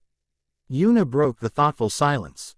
The transformation sequences we've observed appear temporary rather than permanent. If Albright modified the device for hybridization, why does it still function as a transformation tool? An astute observation, Amara acknowledged. The most probable explanation is that he hasn't yet achieved stable hybridization protocols. The transformations may represent intermediate functionality while the device catalogs genetic compatibility factors. The clinical assessment sent an uncomfortable chill through Kirito. You're suggesting I'm an experiment. A compatibility test for whatever Albright ultimately plans to create. That aligns with available evidence, Amara confirmed without softening the reality. However, the unexpected interaction with your dormant genetic potential creates a variable Albright likely didn't anticipate. Your adaptation exceeds standard parameters for test subjects. Lucky me, Kirito muttered, though his mind was already processing tactical implications. If Albright was monitoring him through the Omnitrix, each transformation potentially provided data for whatever the scientist ultimately planned. Yet removing the device might prove fatal given its integration with his chakra network, and would eliminate the abilities that might help him counter whatever came next. The Hokage cleared his throat. For now, Kirito will remain under village protection while we investigate all aspects of this situation. Enforcement Officer Voidwalker, you will be granted restricted access to our research facilities for your analysis, with appropriate security measures. His gaze hardened slightly. I trust you understand that any attempt to remove the device without authorization will be considered a hostile act against the Hidden Leaf Village. Amara inclined her head in acknowledgement. Understood. My primary directive is dimensional stability preservation, which currently aligns with comprehensive analysis rather than immediate extraction. She turned to Kirito. When are you prepared to begin detailed scanning procedures? Before he could respond, alarms blared throughout the facility. Red emergency lighting activated as the automated announcement system engaged. Alert. Multiple dimensional anomalies detected in sectors 4, 7, and 12. All personnel implement containment protocols immediately. The Hokage rose immediately, already receiving information through his secured communication channel. We have breaches in 3 different locations within the village, he reported grimly. Unknown entities emerging from Dimensio. Null tiers similar to the portal that brought Officer Voidwalker. Amara accessed data through her forearm device, her expression darkening. Dimensional frequency patterns match Albright's technology signature. This is a coordinated incursion. She looked up sharply. He's sending retrieval teams directly into your village. Kirito stood, tactical assessment already forming. I need to get out there. If they're after the Omnitrix, keeping it in a fixed location makes the village a target. Agreed, the Hokage replied without hesitation. But not alone. He turned to Yuna. Dr. Hyuga, Avenue the most knowledge of the device's capabilities. You'll accompany Kirito as technical support. Yuna nodded, already gathering specialized equipment from her research materials. The portable NNER can monitor dimensional stability fluctuations during transformation sequences, she explained to Kirito. It might provide tactical advantage if more portals form. The Hokage addressed Amara. Your knowledge of Albright's technology would be valuable in this situation. Are you willing to assist in repelling these incursions? A complex calculation visibly processed behind Amara's violet eyes, protocol versus pragmatism. Regulations against immediate necessity. Dimensional stability preservation is my primary directive, she said finally. These incursions represent significant disruption factors. I will assist temporarily. Quote, good. The Hokage issued rapid orders to his Anbu detail, deploying teams to coordinate village-wide defense. To Kirito, he added, stay mobile, avoid unnecessary transformation if possible. And maintain communication. Your priority is protecting civilian populations while we assess the nature of these incursions. Kirito nodded, already moving toward the exit with Yuna keeping pace. Amara fell in alongside them, her movements exhibiting the fluid precision of someone extensively trained for combat across varied environments. As they navigated the R.E. complex toward the village, Primordial pulsed with increasing energy. Whatever connection existed between the device and the dimensional breaches, it was responding to their proximity. More concerning was the sensation through his altered chakra network, the same resonance he'd experienced during his brief activation of dojutsu-like abilities. They emerged onto a rooftop overlooking the village center. From this vantage point, the dimensional breaches were clearly visible, swirling vortices of energy suspended at various elevations throughout the hidden leaf. Civilian evacuation protocols were already underway, with shinobi teams guiding residents toward shelter areas while combat specialists established defensive perimeters around the anomalies. 3 primary breach points, Amara observed. Scanning with technology that extended beyond visual spectrum. The dimensional frequency patterns suggest controlled deployment rather than random instability. Albright is targeting specific coordinates. Can you determine the objectives? Kirito asked, assessing potential tactical approaches. Triangulation pattern, Amara replied after consulting her scanning data. They're estable, issuing a dimensional containment field designed to prevent escape while retrieval teams operate within the perimeter. Yuna, who had activated her own scanning equipment, looked up with alarm. The B-reaches are expanding at a geometric rate. At current progression, they'll converge in approximately 18 minutes, creating a unified field encompassing the entire village center. The tactical implications were immediately clear to Kirito. They're not just sending teams for the Omnitrix, they're attempting to extract a significant portion of the village itself. Specimen collection, Amara confirmed grimly. Albright's methodology includes comprehensive environmental sampling to establish baseline parameters for genetic compatibility. They're treating our people like lab specimens, Kirito stated, anger sharpening his focus. How do we stop the convergence? Amara accessed additional data through her technology. Each breach requires a localized stabilizer to maintain dimensional aperture integrity. Neutralize those, and the breaches will collapse. Can you identify the stabilizers? Probable configurations include tripod-mounted emission arrays or specialized field generators. Amara's technology projected holographic representations of the likely equipment. Disabling the power cores will trigger automatic dimensional reversion protocols. Kirito processed this I.N. formation against his knowledge of village geography and defensive capabilities. We should split up. Each breach needs to be neutralized before convergence completes. He turned to Yuna. Can you coordinate with village defense forces to establish containment perimeters while we target the stabilizers? Yuna nodded decisively. I'll interface with the command structure and ensure they understand the technological aspects. She hesitated briefly. Be careful with transformation sequences. The scanner indicates the Omnitrix energy signature resonates with the breach frequencies, potentially amplifying dimensional instability. Noted, Kirito acknowledged. To Amara, he added, you take the northern breach. I'll handle the eastern one. We'll converge on the western breach afterward if necessary. Amara considered the tactical distribution with professional assessment. Acceptable approach. Maintain communication frequency open for coordination. She tapped her forearm device, then he LD'd near Kirito's chakra communication tool. This will synchronize our communications across dimensional frequency barriers. With plans established, they separated, Yuna toward the command center, Amara toward the northern breach, and Kirito toward the eastern anomaly. As he moved across the rooftops with practiced efficiency, Kirito monitored the Omnitrix's energy fluctuations. The device seemed increasingly responsive to his intentions, its interface shifting subtly as though anticipating his tactical needs. The eastern breach dominated the sky above the village's commercial district. Whirling energy displaced air with audible distortion, creating wind patterns that scattered market awnings and lighter materials. Through the breach's center, Kirito glimpsed unfamiliar landscapes, sterile laboratory environments and containment areas filled with specimens he couldn't identify. More immediately concerning were the figures emerging from the breach, humanoid in general structure but clearly not human. Their bodies appeared partially mechanized, with exoskeletal components that enhanced physical capabilities beyond normal parameters. Each carried specialized equipment designed for capture rather than killing, energy nets, paralysis projectors, and specimen containment units. Village Shinobi had established a defensive perimeter, engaging the intruders with standard combat techniques. The effectiveness varied dramatically. Fire and earth-style jutsu seemed to impact the mechanized humanoids, while lightning and water-style techniques were largely ineffective against their specialized insulation.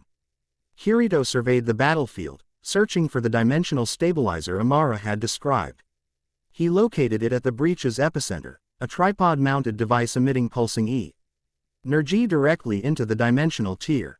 Two of the mechanized humanoids guarded it specifically, their equipment more substantial than their collection-focused counterparts. A direct approach would likely fail against specialized guards.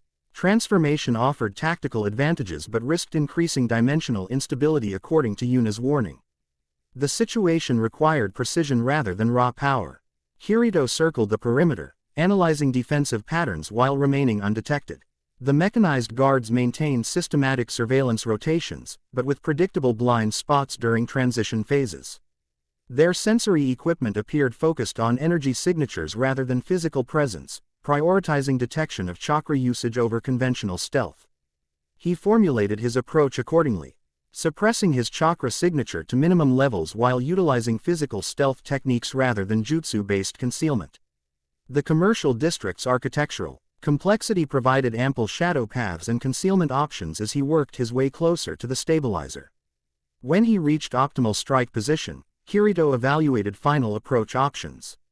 The GUR's rotation created a 3-second window where neither had direct line of sight to the stabilizer, insufficient time for conventional sabotage, but potentially adequate for a precisely targeted chakra disruption. He waited for the optimal moment, then launched his attack, not a standard jutsu, but a precisely calibrated pulse of raw chakra designed to overload sensitive equipment. The technique required exceptional control, channeling energy through pathways not typically used in combat applications. The chakra pulse struck the stabilizer's exposed power coupling with surgical precision. For a moment, nothing happened. Then cascading system failures rippled through the device. Its emission field fluctuated wildly before collapsing entirely, the energy feeding into the dimensional breach suddenly cut off. The mechanized guards reacted immediately, their sensory equipment pinpointing Kirito's position despite his suppressed chakra signature. They moved with synchronized efficiency, employing ranged immobilization techniques designed for rapid capture. Kirito evaded the initial barrage through standard shinobi movement techniques, creating distance while assessing the breach's status. Without its stabilizing field, the dimensional tear had begun contracting, its swirling energies collapsing inward at an accelerating rate. The mechanized intruders recognized their deteriorating tactical position. Those engaged with village shinobi disengaged, retreating toward the collapsing breach with collection equipment mostly empty. The guard units maintained rear defense's strategic withdrawal. One unit, however, turned its attention fully toward Kirito. Its mechanized components reconfigured, transforming standard capture equipment into something more ominous, a specialized targeting system that locked onto the Omnitrix with unmistakable purpose. Primary objective located, it announced in flat, synthesized tones. Initiating priority retrieval protocol. The target, system discharged. Not an energy weapon as Kirito had anticipated, but a specialized tether that sought the Omnitrix with apparent intelligence. He evaded laterally, but the tether adjusted its trajectory in mid-flight, exhibiting tracking capabilities beyond normal physical limitations. Instinct and training took over. Kirito channeled chakra to enhance his reflexes, simultaneously drawing a kunai to intercept the tether. The precision strike connected, but instead of severing the tether, the kunai passed through it without resistance, suggesting it existed partially in another dimensional phase. The tether reached the Omnitrix and connected with a pulse of energy that resonated through Kirito's entire chakra network. Pain flared briefly, followed by a sensation of foreign presence, as though something was accessing the device's systems directly. Connection established, the mechanized unit confirmed. Initiating data extraction and recall sequence. Through the connection, Kirito sensed intentions beyond simple data gathering. The tether was attempting to trigger a forced recall, essentially using the Omnitrix's dimensional manipulation capabilities to transport him directly to Albright's laboratory. Desperate circumstances required desperate measures. Despite Yuna's warning about potential dimensional instability, Kirito channeled chakra directly into the Omnitrix, simultaneously accessing the transformation capabilities while rejecting the external control attempt. The transformation cascade engulfed him instantly, but unlike previous experiences, he maintained conscious direction over the process.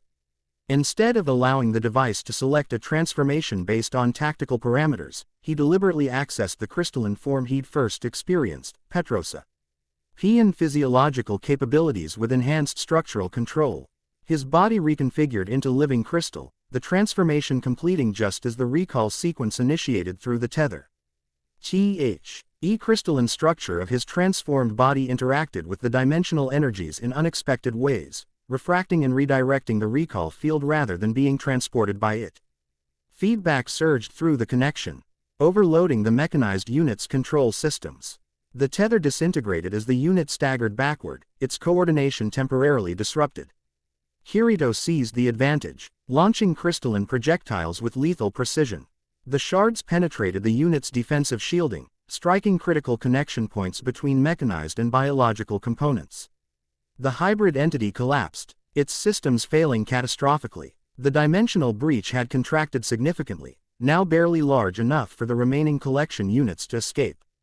They abandoned equipment and specimens in their haste to retreat, prioritizing their own extraction before the portal closed entirely. Kirito maintained his transformed state, monitoring the breach's final collapse while securing the damaged mechanized unit for later analysis. As the dimensional tear sealed completely, normal atmospheric conditions reasserted themselves, the distorted wind patterns settling into natural air currents as reality stabilized. His communication device activated with Amara's distinctive frequency. Eastern breach neutralized, he reported. One retrieval unit disabled and secured. The others retreated through the portal before closure completed. Confirmed, Amara's voice responded with clinical precision. Northern breach similarly neutralized, proceeding to western coordinates as planned. Status update from command, Kirito asked, already moving westward across the village rooftops, his crystalline form reflecting sunlight in prismatic patterns. Yuna's voice joined the communication channel. Western breach defensive operations underway. Village casualties minimal due to early evacuation protocols. Analysis of captured technology ongoing. A pause, then, with greater urgency. Dimensional scans indicate the western breach exhibits different energy patterns from the others. Approach with caution. Kirito adjusted his course, angling toward a vantage point that would provide strategic overview before direct engagement. As he neared the western district, the differences in this breach became immediately apparent. Unlike the others, which had maintained relatively stable positions, the western breach undulated and shifted location in unpredictable patterns. Its coloration differed as well, where the others had displayed primarily blue-white energy signatures. This one pulsed with ominous crimson intensity. Most concerning was its size, nearly twice the diameter of the previous breaches and expanding rather than contracting. He reached the designated rendezvous point just as Amara arrived from the northern sector. Her expression betrayed concern despite her professional composure.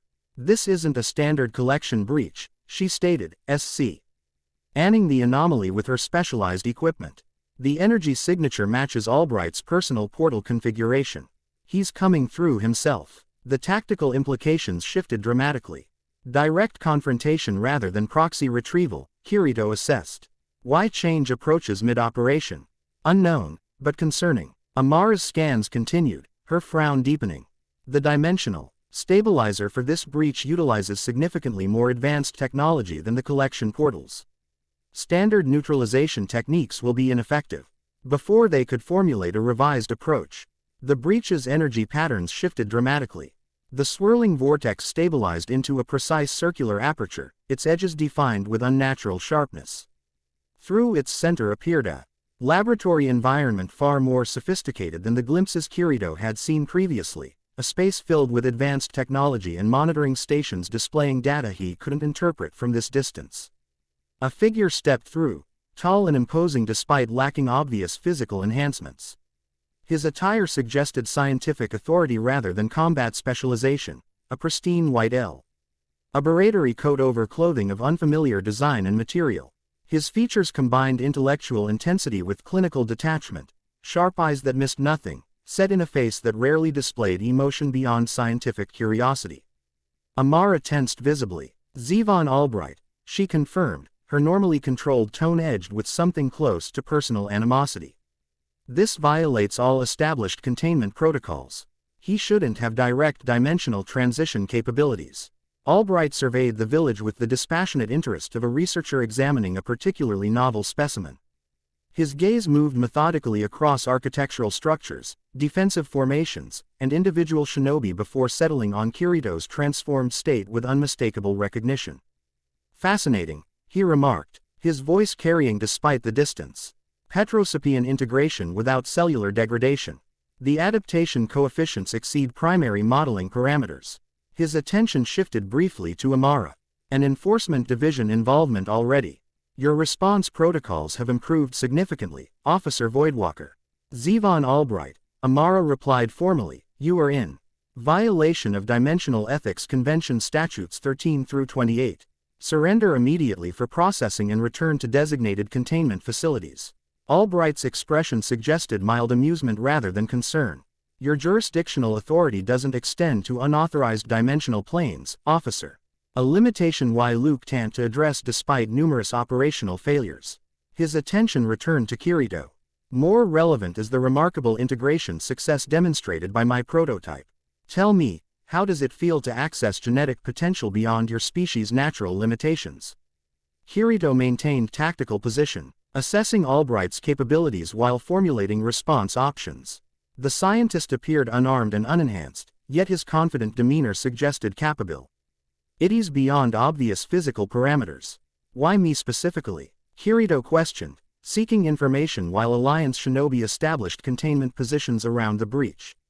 Was this targeted deployment or opportunistic experimentation? Albright's expression shifted subtly, genuine interest replacing clinical detachment. An unusually pertinent question, suggesting cognitive functions remain intact despite transformation integration. He appeared to consider his response carefully before continuing. "Let's call it guided opportunity. This dimensional plane exhibited unique energy structures worth investigating. and preliminary scans identified several genetic outliers with compatibility potential. You've been monitoring our world, Kirito concluded, the implications expanding significantly. For how long? Time becomes somewhat relative across dimensional boundaries, Albright replied with academic precision. But by your reference framework, approximately 3 years since CE initial detection of the dimensional anomalies generated during your last significant conflict. The Fourth Great Ninja War, when Madara and then Kagaya had manipulated dimensional boundaries on unprecedented scales. The timing aligned with Amara's earlier statement about when Albright had disappeared with the Omnitrix prototype. Enough dialogue, Amara interrupted, her patience visibly thinning. The dimensional breach requires immediate containment before cascading instability affects both planes. Albright sighed with theatrical disappointment. Always so focused on protocols rather than possibilities, Officer Voidwalker. A perspective that limits your understanding of true evolutionary potential. He gestured casually toward the dimensional breach behind him. This aperture is perfectly stable, calibrated specifically for this environment's unique energy patterns. Your concerns about cascading instability are outdated and based on incomplete data. Data you stole before comp. Letting peer review and safety verification, Amara countered sharply. Your theoretical models remain unproven and potentially catastrophic in application. Rather than continuing the debate, Albright turned his full attention to Kirito. The Omnitrix prototype has integrated with your biological systems more effectively than anticipated. Particularly intriguing is the interaction with your world's energy manipulation capabilities, chakra, I believe you call it. His expression sharpened with focused interest. But most significant is the activation of dormant genetic potential we hadn't initially detected. Tell me, have you experienced visual perception changes during transformation sequences? The specific question, targeting the dojutsu-like abilities Kirito had briefly manifested, confirmed Albright was monitoring the integration process more comprehensively than previously understood. Whether to confirm or deny became a tactical decision rather than a simple response to inquiry. Before Kirito could decide, Albright continued, the genetic markers associated with specialized ocular developments in your species typically require specific bloodline inheritance patterns. Your articular combination shouldn't have manifested those capabilities based on standard genetic prediction models. Perhaps your models are incomplete, Kirito suggested, maintaining combat readiness while engaging in information exchange. The transformed crystalline state provided defensive advantages, but limited offensive options against an opponent whose capabilities remained unknown. A reasonable hypothesis, Albright acknowledged with apparent scientific appreciation. Which is precisely why direct observation became necessary. He gestured toward the Omnitrix embedded in Kirito's crystalline form. The prototype's integration with your chakra network has created something entirely new, a hybrid system that transcends both technological and biological limitations. The conversation as interrupted as village defense forces launched a coordinated attack against the dimensional breach's stabilizer. Multiple high-level jutsu converged on the device maintaining the portal's integrity, fire, lightning, and earth techniques combined in specialized formation. Albright observed the attack with mild interest rather than concern. He made a small adjustment to a device on his wrist, and the incoming jutsu dissipated harmlessly before reaching their target, their energy seemingly absorbed into an invisible barrier. Conventional energy manipulation techniques are ineffective against phase-shifted dimensional shields, he explained with the patience of a lecturer addressing particularly slow students. Though the creativity of your approach deserves recognition, Amara moved with sudden decisive action, deploying specialized technology from her equipment. A focused energy beam lanced toward Albright, not attacking him directly but targeting his personal dimensional transition device with precise calibration. The scientist countered with impressive reaction speed, activating a defensive protocol that deflected the beam into the surrounding architecture. The resulting energy-wide discharge created a shockwave that staggered nearby shinobi and cracked building foundations. Predictable response patterns, Officer Voidwalker, Albright chided. Your tactical algorithms require significant updating. He adjusted settings on his equipment again, and the dimensional breach behind him pulsed with intensified energy. Now, I believe it's time to proceed with primary research objectives. The breach expanded suddenly, its crimson energy washing over the surrounding area in concentric waves. Where the energy touched, reality itself seemed to thin, buildings and people alike becoming partially transparent, as though existing simultaneously in multiple dimensions. Kirito felt the effect through his transformed physiology, a disorienting sensation of existing in multiple places simultaneously. The crystalline structure of the Petrosapian form provided some resistance, but the dimensional distortion still affected his perception and coordination. More concerning was the effect on the Omnitrix itself. The device pulsed erratically, its energy signature fluctuating between standard operational parameters and something far more unstable. The integration with his chakra network experienced similar disruption, pathways that had stabilized over recent days suddenly fluctuating between multiple configurations. Through this disorientation came an unexpected clarity, the dormant abilities that had briefly manifested during his encounter with Vex's team suddenly reasserting themselves with greater intensity.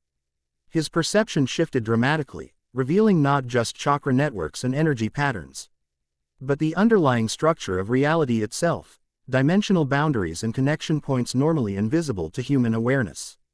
With this enhanced perception came understanding. Albright wasn't simply creating a dimensional portal, he was attempting to merge specific aspects of both realities within a controlled field.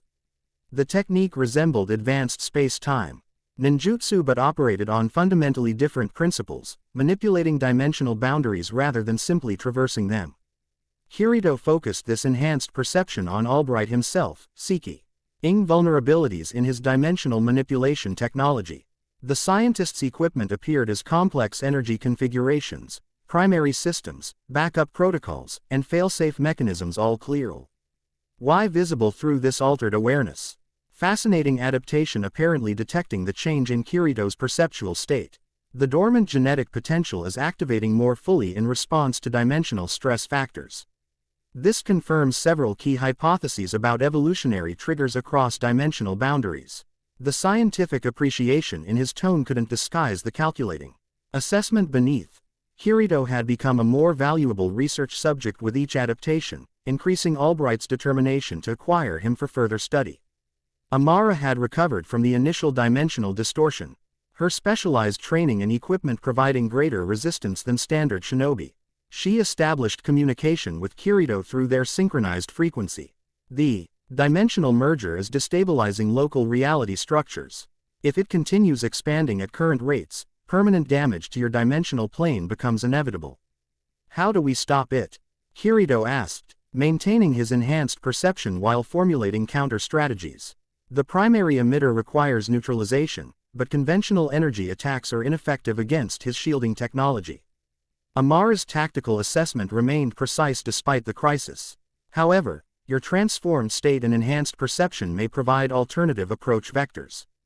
Understanding crystallis. In Kirito's mind, the dimensional barriers Albright manipulated weren't uniform. They contained structural weak points invisible to normal perception but clearly evident through his enhanced awareness. More significantly, his Petrosapian form could potentially generate crystalline structures that resonated at precisely the frequencies needed to disrupt those barriers. I see it, he confirmed to Amara. Cover approach. I need direct line of effect to his primary emitter. Amara acknowledged with professional efficiency, immediately deploying countermeasures designed to occupy Albright's NTION rather than directly neutralize his technology. Multiple energy signatures activated simultaneously, creating a complex distraction pattern while Kirito maneuvered into optimal position. Albrig. HT responded to Amara's attack with calculated precision, adjusting defensive parameters to counter each energy signature as it manifested. His attention divided between maintaining the dimensional merger and neutralizing perceived threats, creating the tactical opening Kirito required. With enhanced perception guiding his actions, Kirito reconfigured his crystalline structure to generate precisely calibrated resonance frequencies. The process demanded extraordinary control, each crystal facet aligned to specific dimensional harmonics visible only through his awakened abilities. When alignment reached optimal configuration, he channeled chakra through the crystalline structure, amplifying the resonance effect while targeting the specific weak point in Albright's dimensional barrier. The resulting energy projection wasn't visible to normal perception, a subtle dimensional distortion rather than obvious attack. Albright detected the approach too late. The resonance projection penetrated his defensive systems, striking the primary emitter at precisely its most vulnerable connection point. The effect cascaded through his technology, creating feedback loops that disrupted the carefully calibrated dimensional merger. Impressive application of theoretical principles, Albright acknowledged, genuine scientific appreciation briefly overriding frustration at the interference. The integration between technological and biological systems exceeds even optimistic modeling parameters. The dimensional breach began destabilizing as its controlling mechanisms faltered. The crimson energy fluctuated erratically, its expansion halting then reversing as reality reasserted normal parameters throughout the affected area. Albright assessed the deteriorating situation with pragmatic calculation. It appears our initial research exchange must conclude prematurely. He adjusted settings on his equipment, initiating what appeared to be emergency extraction protocols. But the data gathered will prove invaluable for refining future interactions. Amara moved to prevent his escape, deploying specialized containment technology designed specifically for interdimensional fugitives. Zevon Albright, this constitutes your final opportunity to surrender peacefully for processing. The scientist's response was a dismissive gesture that triggered countermeasures within his equipment. Localized energy pulse disrupted Amara's technology, temporarily neutralizing her containment capabilities. Your persistence is admirable if predictable, Officer Voidwalker, Albright stated with clinical detachment. But as always, your methodologies remain constrained by outdated paradigms. His attention returned to Kirito. Our interaction has proven exceptionally informative. The integration process has created something truly unique, a convergence point between technological evolution and biological potential. The dimensional breach contracted behind him, its stability deteriorating rapidly as control systems failed. Albright stepped backward toward the fluctuating portal, maintaining visual contact with Kirito until the final moment. We will continue this research exchange under more controlled circumstances, he promised, the statement somewhere between scientific declaration and personal threat. The evolutionary potential you represent transcends conventional dimensional limitations.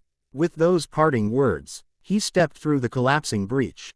The dimensional portal sealed itself moments later, reality snapping back into normal configuration with almost audible finality. The sudden absence of dimensional distortion left an eerie silence across the Western District. Shinobi forces maintained defensive positions, uncertain whether the threat had truly passed. Or merely transformed into something less visible but equally dangerous. Kirito allowed his transformation to recede, returning to human form as the crystalline structure dissolved in cascading blue energy. The enhanced perception faded with the transformation, though echoes remained, subtle awareness of dimensional boundaries that hadn't been part of his consciousness before. Amara approached, her professional composure restored despite the tactical setback. Albright escaped containment, but his primary objective failed. The dimensional stability has been restored to acceptable parameters. For now, Kirito amended, knowing the scientist would likely attempt more refined approaches based on data gathered during this encounter. But he'll be back. This was reconnaissance as much as retrieval attempt. Agreed. Amara studied him with renewed assessment. Your adaptation capabilities exceed standard parameters for integration subjects. The enhanced perception you manifested wed counter strategies that shouldn't have been possible with your species' neurological limitations. Thanks, I think, Kirito replied dryly. His attention shifted to the village around them, Bildi. NGS partially damaged by dimensional energy, Shinobi tending to those affected by the reality distortions, civilian evacuation protocols still in active progress. The village was targeted because of me. Because of this. He gestured toward the Omnitrix, its blue glow now steady and calm after the fluctuations during dimensional distortion. A simplified interpretation but not entirely inaccurate, Amara acknowledged. However, Albright's interest in this dimensional plane predates your specific integration event.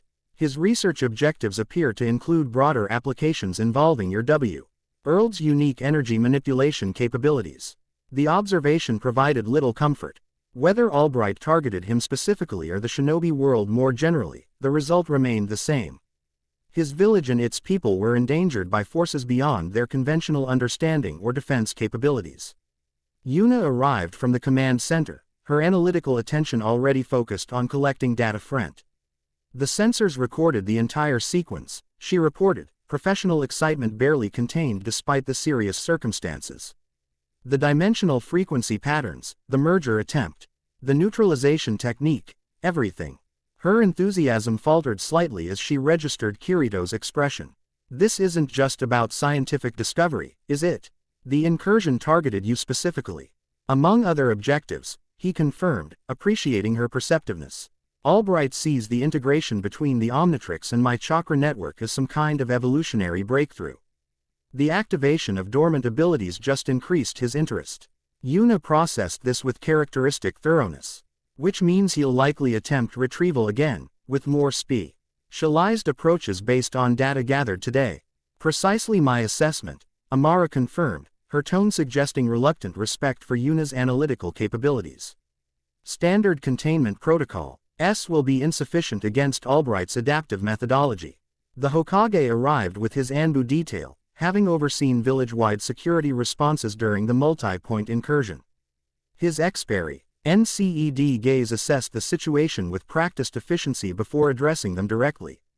Preliminary reports indicate all dimensional breaches have been sealed, he stated, seeking confirmation rather than providing information. Confirmed, Amara replied formally. Dimensional stability has returned to baseline parameters, though residual energy signatures may persist for approximately 72 hours. The Hokage nodded, then focused specifically on Kirito. The council has been briefed on the situation. They've requested your presence once containment operations conclude. His tone softened slightly. They're concerned about village security, but not unsympathetic to your personal circumstances. The diplomatic phrasing didn't disguise the underlying reality. Kirito had become both an asset and a liability to the village. His transformed existence raising questions about security protocols and appropriate responses to unprecedented situations. I understand, he acknowledged, Ulrea. Formulating how to present the complex situation to village leadership. I'll report as soon as operations here are complete. The Hokage turned to Amara. Enforcement Officer Voidwalker, your ass. I stance during this incursion is acknowledged and appreciated. The Council has extended an invitation for you to participate in security assessment discussions, given your specialized knowledge of these dimensional threats. Amara considered this with characteristic calculation before responding. Acceptable. Information exchange serves mutual dimensional security objectives in this situation. As the Hokage departed to continue coordinating village-wide recovery operations, Kirito found himself at a critical decision point. The incursion had demonstrated both the value and danger of his TRA. NS for med abilities. The enhanced perception had proven crucial in countering Albright's technology, yet the Omnitrix itself had drawn dangerous attention to his village and people. Yuna seemed to sense his internal conflict. The research division can establish specialized containment protocols based on data gathered today, she suggested. Perhaps a remote facility, away from civilian populations, would be appropriate for continuing our analysis while minimizing potential collateral exposure. Isolation protocols have demonstrated limited effectiveness against Albright's tracking capabilities, Amara countered. Though without dismissing the concept entirely. However, mobile operations might prove more effective than static containment. Continuous movement between locations could complicate targeting parameters. The suggestion aligned with Kirito's tactical instincts. So I keep moving, staying ahead of tracking while we figure out exactly what the Omnitrix is doing to me and how it connects to these dormant abilities. Quote, a reasonable approach given current information limitations, Amara agreed. I can provide specialized shielding technology to minimize quantum entanglement tracking, though its effectiveness against Albright's most advanced systems remains untested. Yuna frowned slightly. Continuous field operations complicate comprehensive analysis. Without controlled laboratory conditions, understanding the integration process becomes significantly more challenging. Then we adapt, Kirito decided, the solution forming with increasing clarity. Mobile operatio. NS with periodic returns to secure research facilities. Unpredictable movement patterns to complicate tracking, combined with scheduled analysis sessions to monitor integration progression. The APR, OCH balanced tactical security with scientific necessity, not perfect from either perspective, but pragmatically viable given the unprecedented situation. Both women considered the proposal with their respective expertise before nodding agreement.